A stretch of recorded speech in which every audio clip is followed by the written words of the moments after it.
अच्छा जी। तो अच्छा, प्रोबेबिलिटी डिस्ट्रीब्यूशन निकालनी है, 3 मैचेस खेलने हैं।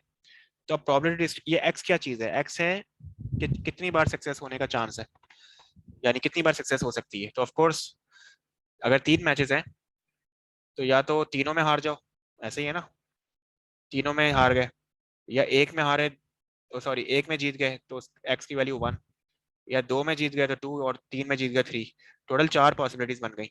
तो पता ये चला, एक चीज तो ये जहन में बिठा लो कि जब भी एन की वैल्यू देख के आप लोगों को पता चल जाएगा कि एक्स की वैल्यू के डिस्ट्रीब्यूशन कितने बनाने हैं, यानी टेबल कितना बड़ा होना चाहिए, हमेशा n+1 होगा।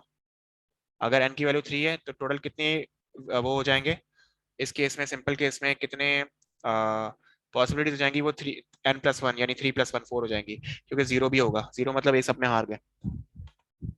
सही है।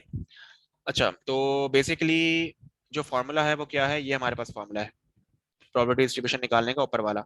इसमें p क्या है, चांसेस ऑफ सक्सेस 1/4, तो ऑफ कोर्स हारने के कितने हो जाएंगे, 3/4। तो तीनों तीनों हार गए तो 3/4 का पावर 3, और एक भी नहीं जीते तो 1/4 की पावर 0। और ये जो फॉर्मूला है ये एन, ये एक्चुअली सी होता है, सही है। कैलकुलेटर में यूज करोगे तो पी मत यूज करना, सी यूज करना। तो एन सी एक्स, एन क्या है 3, एक्स क्या है यानी एक भी नहीं जीते, यानी एक्स 0 है। सिंपली इस फॉर्मूले को अप्लाई करो, 27/4 आ गया। ये प्रोबेबिलिटी किस चीज की प्रोबेबिलिटी है, कि सारे मैच हार जाने की प्रोबेबिलिटी है ये, या एक भी ना जीतने की है। इसी तरह 1 के लिए करोगे, 2 के लिए, 3 के लिए, बस 0 1 2 3 के लिए। ये जरूर है, वही अगेन मैं बता रहा हूँ कि इन सबको ऐड करके देखना जरूर कि 1 के बराबर होना चाहिए, ताकि पता चल जाए आप लोग सही किया है। तो इससे क्या हुआ, इससे आ गया, इससे बेसिकली क्या हुआ, प्रोबेबिलिटी चेक हो गई पहले कॉलम से कि हाँ 1 के बराबर है। सेकंड कॉलम अगेन मैंने क्या बताया था इब्राहिम, सेकंड कॉलम हम क्यों बनाते हैं प्रोबेबिलिटी डिस्ट्रीब्यूशन टेबल में? हर कॉल, वेरिएंस निकालने के लिए। नहीं, वो तो थर्ड का बताया था मैंने। तो आपको एक्सपेक्टेशन जो सेकंड वाली होगी, वो आपको वैल्यू चाहिए होगी वो निकालने के लिए, हाँ, वेरिएंस की वैल्यू। चलो वो तो बात की बात है ना, पहले ये बताओ कि अभी तो एक्सपेक्टेशन निकालनी है ना, ये भी तो काम है, दोनों काम करना है, एक्सपेक्टेशन हाँ। भी निकालनी है, वेरिएंस भी निकालनी है। तो एक्सपेक्टेशन निकालने के लिए सिंपली आसान तरीका है, हर एक्स को पी से मल्टीप्लाई करते जाओ। 0 × एनी नंबर इज 0, तो यहाँ 0 आ गया। फिर 1 × 27/64, यही होता है 27/64। फाइनली इन सबको एड अप कर लो तो ये 48/64, ये एक्सपेक्टेशन है, मीन है। अच्छा शकीब, सेकंड कॉलम किस लिए करते थे, किस लिए, मकसद क्या बनाने का? ये वेरिएंस के लिए निकालने के लिए। हाँ, वेरिएंस के फॉर्मूले में काम आता है, जो आसान तरीन फॉर्मूला है। तो ये सबको पहले स्क्वायर करके फिर प्रोबेबिलिटी से मल्टीप्लाई करो, ये जो, और फिर फाइनली सम अप कर दो, ये सम अप करके 72/64 आ रहा है। इन चारों को सम अप किया है, 0 27/64, 37/64 और 9/64।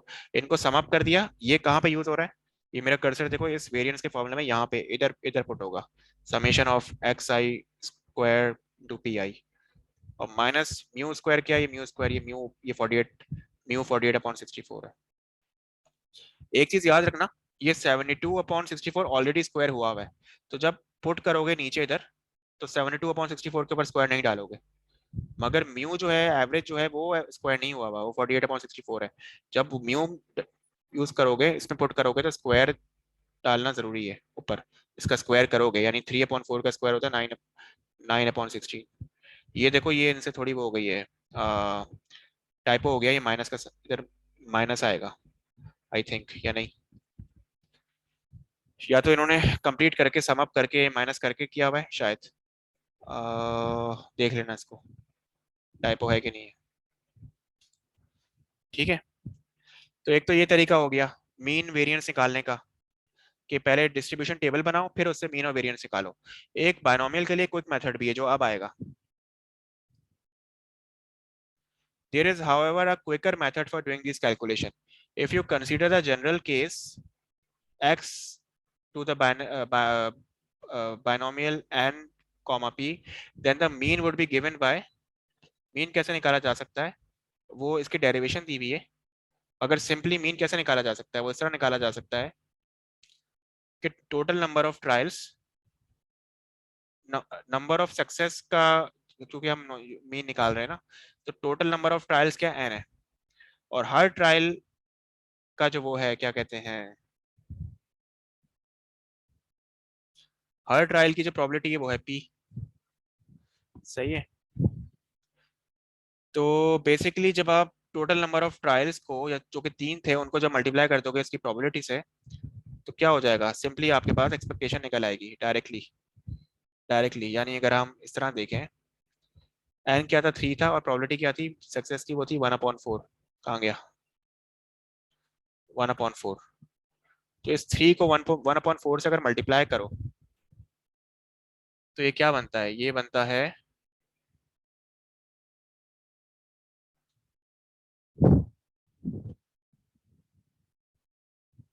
3/4 ना,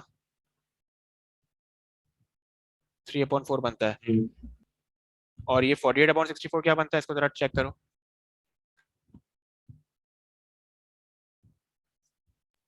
हाँ 3 और 4 ही बनता है। हाँ, तो शॉर्टकट है इतने लंबे काम से बचने के लिए, अगर कभी किसी सवाल में बायनोमियल का सवाल हो और उसमें ना पूछा जाए कि भाई डिस्ट्रीब्यूशन टेबल नहीं का नहीं कहा गया हो कि नहीं बनाना है, मतलब वैसे ही पूछा गया हो कि एक्सपेक्टेशन एंड वेरिएंस निकालो, सिंपली बड़ा आसान तरीका है, नंबर ऑफ ट्रायल्स को मल्टीप्लाई कर दो प्रोबेबिलिटी से। ठीक है।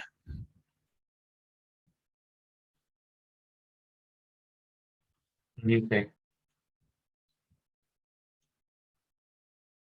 और ये देख लेना, ये इसकी डेरिवेशन वैसे आप लोगों के सिलेबस में नहीं है, लेकिन आप चाहो कि ऐसा किस तरह हो गया, ये एन टाइम्स पी करने से मीन कैसे आ रहा है, तो ये समझाया हुआ है इधर, इसकी लॉजिक्स बताई हुई है, वो आप देख लेना बाद में, क्योंकि सही है। और इसी तरह वेरिएंट निकालने का आसान तरीका वो भी बताया हुआ है, और वो क्या है, वो सिंपली ये फॉर्मूला होता है वेरिएंस का, कि n times p times 1 - p, simply. दूसरे मानों में यानी 1 - p का मतलब होता है यानी हारने की प्रोबेबिलिटी, 1 - p का मतलब यानी क्यू। तो सिंपली वेरिएंस निकालना हो बायनोमियल का तो वो एन पी क्यू से आ जाएगा, मीन जो है वो एनपी से आ जाएगा, वेरिएंस एनपी क्यू से आ जाएगा। इसका भी ये आप लोगों का टास्क है, अगर इसको समझना हो तो इसको पढ़ना, और कि ये किस तरह हुआ, अगर नहीं समझ आया तो मुझसे नेक्स्ट क्लास में पूछना, तो फिर मैं समझा दूंगा। जैसे ये आपके सामने एग्जाम्पल 8.3.2 है, एक्सपेक्टेशन निकालनी है इस बायनोमियल की, 3 ट्रायल्स हैं और प्रोबेबिलिटी 1/4 है, सिंपली मल्टीप्लाई कर दो, ये आ गया। और वेरिएंस निकालना है तो सिंपली 3 × 1/4, और क्यू क्या है 3/4, 1 - 1/4 3/4 बनता है, तो ये 9/16 हो गया। जल्दी से ये देखो, ये अब थोड़ा सा प्रैक्टिकल अब देखो, नेल्स होती है ना, नेल्स, वो जो मेरे ख्याल से आयरन नेल्स होती हैं, उनको बेचा जाता है पैकेट्स ऑफ 100 में, देखिए ना आयरन नेल या नहीं, ठीक है। जी सर। है ना, वही जिसको हथौड़ा मारते हैं, वही शायद। तो occasionally a nail is faulty, the number of faulty nails in a randomly chosen packet is denoted by x. Her packet में कितनी नेल्स वो होंगी, खराब होंगी, इसको डिनोट किया है एक्स से, और इस चीज की प्रोबेबिलिटी निकालनी है। Assuming that faulty nails occur independently and at random, ये जरूरी है वरना फिर आप लगा ही नहीं सकते बायनोमियल। यानी वैसे रियल लाइफ में ऐसा नहीं होता, हो सकता है कि कोई एक नेल जो है वो दूसरी नेल से इतना टकराए कि वो उसको खराब कर दे, शायद किसी ट्रक में अगर आ रहे हो, इसका इस तरह सोचो। तो यहाँ पे ये असम्पशन ये रखनी है कि हर नेल दूसरी नेल को इफेक्ट नहीं डाल रही। Assuming that faulty nails occur independently and at random, calculate the mean and standard deviation of x given that the probability of any nail being faulty is 0.04। Her nail का faulty होने का जो इम्कान है वो है 0.04, यानी कि 4%, अगर परसेंटेज निकालो तो।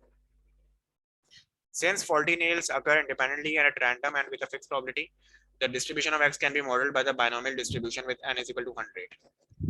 यानी टोटल इस तरह सोचो कि पहले तो हम गेम्स खेलते थे तो ट्रायल 100 होता था, क्योंकि यहाँ पे टोटल नेल्स 100 है और हर किसी की प्रोबेबिलिटी 0.04 है खराब होने की। तो अब सिंपली यहाँ पे n को हम 100 लेंगे क्योंकि हम सबकी बात कर रहे हैं, यहाँ पे गेम नहीं है, यहाँ पे टोटल नंबर ऑफ नेल्स हैं। तो ये भी एक सिनेरियो याद रखो, किस तरह भी होता है कि जहाँ पे आप n जो है वो टोटल नंबर ले रहे होते हो कि टोटल कितने मौजूद हैं जिसके बारे में हम जानना चाह रहे हैं। सही है। तो कहाँ गया, if calculate the mean and standard deviation of x given that the probability of any nail being faulty is 0.04, यानी किसी भी नेल यानी किसी भी पैकेट 100 का पैकेट होता है, हर पैकेट में क्या चांस है, क्या एवरेज वैल्यू आएगी, यानी ऑन एवरेज कितनी आयरन नेल्स खराब होने के चांस है, सिंपली इसको इस तरह देखा जाए तो सिंपली n 100 है, हर नेल के खराब होने की जो प्रोबेबिलिटी है वो 0.04 है। तो ये बनता है 4। पता ये चला कि ऑन एवरेज हर पैकेट में 100 में से 4 जो होंगे ना नेल्स वो खराब निकलेंगे और 96 सही निकलेंगे। ये एवरेज है, हो सकता है ऐसे ज्यादा खराब हो सकता है ऐसे कम खराब। और वेरिएंस के लिए क्या है, बस सिंपली मजीद अगर खराब निकलने की प्रोबेबिलिटी है p लेट से 0.04, तो सही निकलने की प्रोबेबिलिटी क्या होगी, वो 1 माइनस p होगी, जो कि 0.96 बनता है। तो इस तरह वेरिएंस आ जाएगा 3.84। और जब उसका स्क्वायर रूट लोगे तो वो यानी स्टैंडर्ड डेविएशन के लिए स्क्वायर रूट लेना होता है, तो ये बन जाएगा 1.96। कोई बता सकता है ये कॉन्सेप्चुअली ये 1.96 इस नेल और पैकेट के साइंस में क्या क्या मतलब क्या माने रखता है, इसके क्या मतलब है 1.96 के कॉन्सेप्चुअली?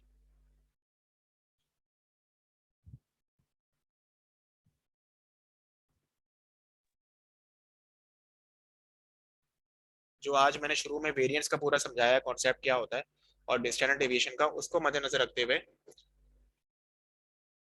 कैसे बताओगे ये 1.96 क्या क्या चीज समझाना चाह रहे हैं ये? कि हर नेल अपनी जो मीन वैल्यू है उससे 1.96 दूर है। क्या मतलब दूर है? कोई नेल का साइज थोड़ी काउंट कर रहे हैं, कोई नेल की लंबाई थोड़ी देख रहे हैं यहाँ पे कि ये मतलब फलाना उसके ने खराब होने कि फलाना नेल इतना लंबा है तो दूसरा, सारे सेम साइज के नेल है, यहाँ पे बात खराब होने की हो रही है, तो उस सेंस में बताओ।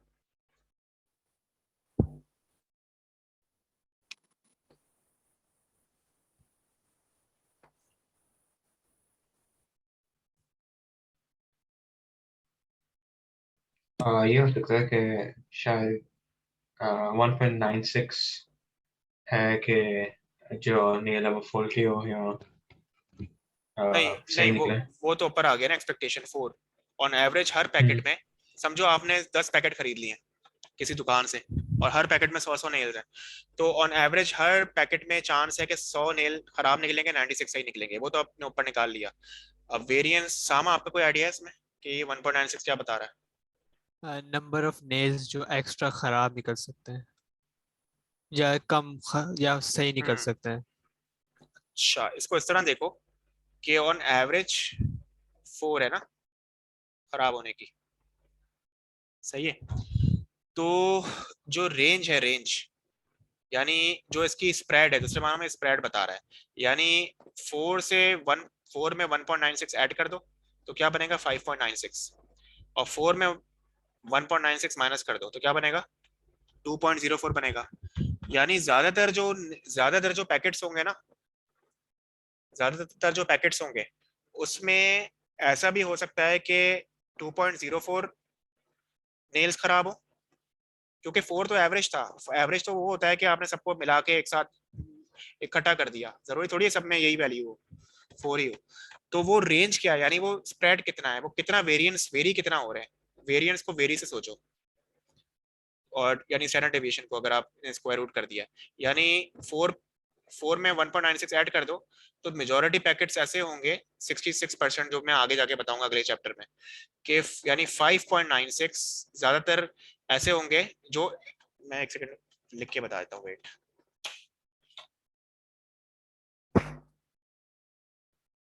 अगर मैं लेट से इसमें ऐड अप कर दूं 4 प्लस 1.96, तो एक लिमिट हो जाएगी 4 प्लस 1.96 होता है 5.96, और दूसरी हो गई 4 माइनस 1.96 क्या होता है 2.04, और बीच में ये एवरेज बैठा हुआ है यानी 4।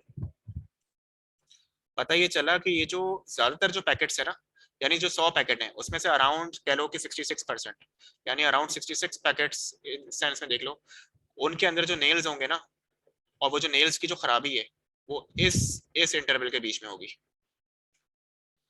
यानी मेजॉरिटी जो पैकेट्स हैं उसमें जो नेल्स खराब हैं वो इस रेंज के बीच में होगा, यानी बहुत ही माइनॉरिटी ऐसे होंगे जिसमें 5.96, यानी ये तो खैर पॉइंट में तो नहीं होगा नेल होगा खराब या नहीं होगा, तो यानी बहुत ही माइनॉरिटी ऐसे होंगे पैकेट्स जिसमें 6 से ज्यादा नेल्स खराब हो, और इसी तरह बहुत ही माइनॉरिटी ऐसे होंगे जिसमें 2 से कम खराब हो, यानी परफेक्ट भी बहुत कम है और ज्यादा खराबी वाले भी कम है। मेजोरिटी जो होंगे पैकेट्स 10 के यानी 100 जितने भी पैकेट्स हैं उनमें जो खराब वाला जो नेल्स होंगे वो इस रेंज के दरमियान फॉल हो रहे होंगे। इस क्लियर हुई है बात या नहीं? यानी मतलब ये कि So, यानी कि पॉइंट्स को हटा के अगर मैं देखूं तो क्या बनता है 2 3 4 5 6 मेजॉरिटी पैकेट्स में इतने इनमें से कोई एक नंबर होगा नेल्स की खराबी का। 6 से ज्यादा होना भी कम है और 6 से कम होना भी, और 2 से कम होना भी। अब हम ये देखेंगे अगले चैप्टर में कैसा कि मेजॉरिटी तो कह दिया मगर वो मेजॉरिटी कितनी है, वो 66% है, वो क्या है, क्या वो मेजॉरिटी तो 51% से भी हो जाती है, मगर वो मेजॉरिटी का क्या मतलब है वो हम अगले चैप्टर में देखेंगे। लेकिन मेरे ख्याल से कॉन्सेप्ट क्लियर हो गया होगा। इब्राहिम सामा कोई और इस पे कोई भी सवाल? नहीं सर। नहीं। ठीक है, चलो अगला देखते हैं। एक सेकंड पहले मैं देख लूँ कितना रह गया है। सही हो गया, और अगला चैप्टर नॉर्मल डिस्ट्रीब्यूशन है, ये मेरे ख्याल से आखिरी होगा। इसको देखो जल्दी से। गिवन दैट बायनॉमियल डिस्ट्रीब्यूशन जिसमें x की वैल्यू में मतलब ट्रायल टोटल n की वैल्यू 10 है, प्रोबेबिलिटी 0.3 है, एक्सपेक्टेशन निकालो, वेरिएंस निकालो, बड़ा आसान है। n मल्टीप्लाई p हो जाएगा 3, ये एक्सपेक्टेशन है, और वेरिएंस हो जाएगा np इंटू 1 माइनस p, हो जाएगा 2.1। सही है। अब क्या कह रहे हैं, ये वही चीज़ है जो मैंने ऊपर बताई थी। For for same distribution calculate this, ये क्या है, ये वही रेंज है जो मैंने ऊपर किया था। मैंने क्या किया था, ऊपर मैंने जैसे मीन आया था, क्या आया था 4 आया था, उसमें मैंने 1.96 ऐड किया था, तो एक अपर लिमिट ये बन गई थी 5.96, और इसी तरह मीन में मैंने यानी 4 में मैंने माइनस किया था 1.96, तो लोअर लिमिट 2.04 हो गई थी। तो बेसिकली ये क्या पूछ रहे हैं, इसी की प्रोबेबिलिटी पूछ रहे हैं कि इसके बीच का बताओ। सही है। कैसे निकालेंगे ये, सिंपली आपने जो ऊपर अभी मीन और वेरिएंस निकाला है 3 और 2.1, तो 3 में से 2.1 माइनस करो तो लोअर लिमिट आ जाएगी यानी 1.55। If I am not wrong, sorry, ये 2.1 तो वेरिएंस है, इसको पहले स्क्वायर रूट लोगे तो स्टैंडर्ड डेविएशन आ जाएगा, वो आ जाएगा 1.44।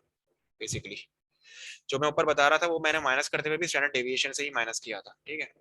तो एक लोअर लिमिट आ जाएगी 3 माइनस 1.44, दूसरी आ जाएगी 3 प्लस 1.44, ये दो लिमिट्स आ गई। सही है। तो लोअर लिमिट हो गई 1.55, अपर लिमिट हो गई 4.44। हमें प्रोबेबिलिटी बतानी है कि x की जो वैल्यू होगी वो इन दो लिमिट्स के बीच में हो, इस बात की क्या प्रोबेबिलिटी है, यानी 1.55 से बड़ी हो, 4.44 से छोटी हो। सही है। क्योंकि यहाँ पे ये डेसिमल पॉइंट्स हैं और ये जो डिजिट है 10 है, 10 का मतलब ये कि इंटीजर्स है, यानी या 0 होगा या 1 या 2 या 3 या 4 या 5, यानी 0 से लेकर 10 का मतलब टोटल 11 बनते हैं। ऐसा नहीं है बीच में नहीं है कि 2.5 और 3.5 हो, जैसे नेल के केस में था, या तो नेल कोई एक खराब होगा या नहीं होगा, ऐसा नहीं होता कि 2.5 नेल खराब है, ऐसा नहीं होगा ना, या खराब होगा या नहीं होगा, या 3 खराब होंगे या 2 खराब होंगे, या मतलब फॉल्टी होंगे। तो बेसिकली ये जो रेंज है इसमें मतलब क्या बनते हैं, होल नंबर क्या बनते हैं, 2 3 और 4 बनते हैं। तो ये असल में 2 3 और 4 की प्रोबेबिलिटी निकालने का पूछ रहे हैं, और इसको फिर बाद में आप ऐड अप कर दोगे। तीनों के लिए आप सेम वही फॉर्मूला यूज करोगे, बायनोमियल डिस्ट्रीब्यूशन वाला जो फॉर्मूला था ऊपर बुक में ऊपर मौजूद है, वही 10c2 जीतने की प्रोबेबिलिटी 0.3 है तो हारने की 0.7 होगी, फिर 10c3 0.3 के ऊपर क्यूब, ये जो 0.3 के ऊपर जो पावर है वो वही है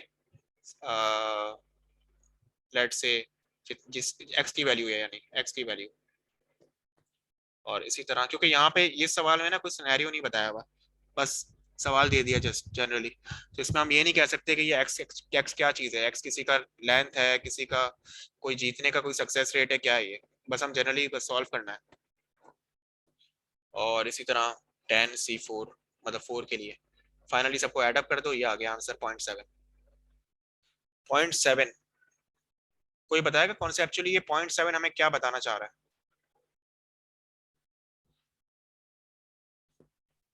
के अपर लिमिट और लोअर लिमिट के बिटवीन जो फासला है वो 0.70। नहीं, ये वेरिएंस नहीं है, और से ये स्टैंडर्ड डेविएशन नहीं है, ये क्या है? प्रोबेबिलिटी। हाँ, वो जो फासले वाली चीज होती है वो आती है स्टैंडर्ड डेविएशन में आती है। कोई और बताएगा?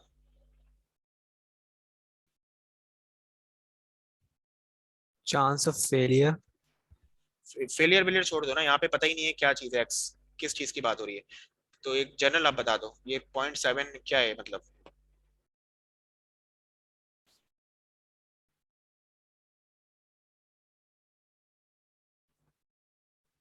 x can be anything, any variable।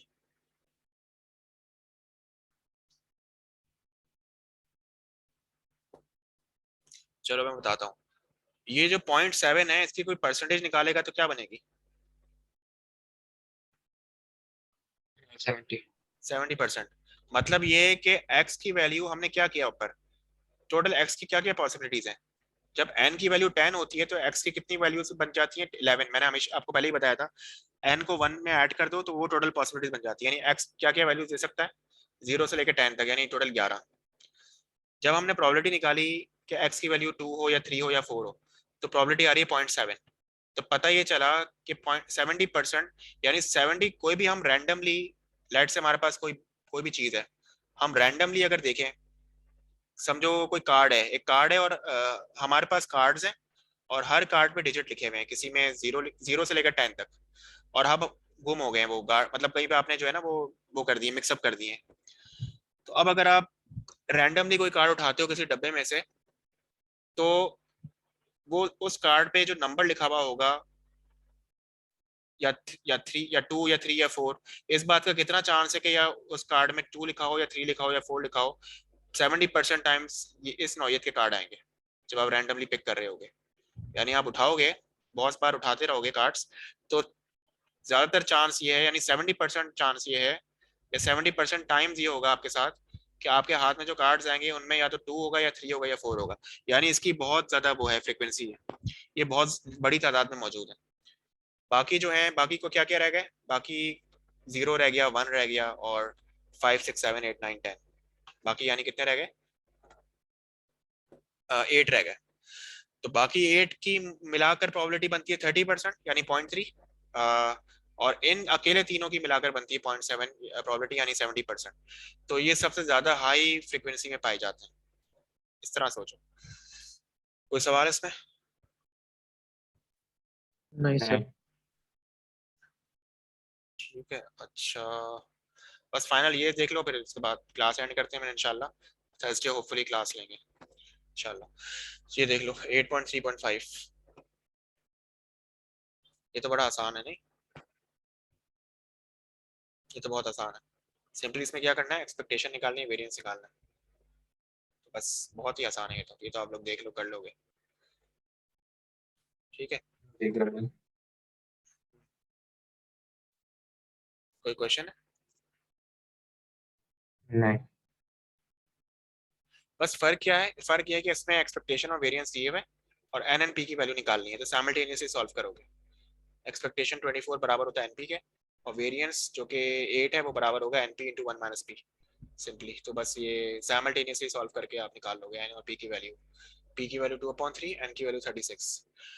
तो इसके पास्ट पेपर शुरू कर दो, ठीक है? और एक सेकेंड,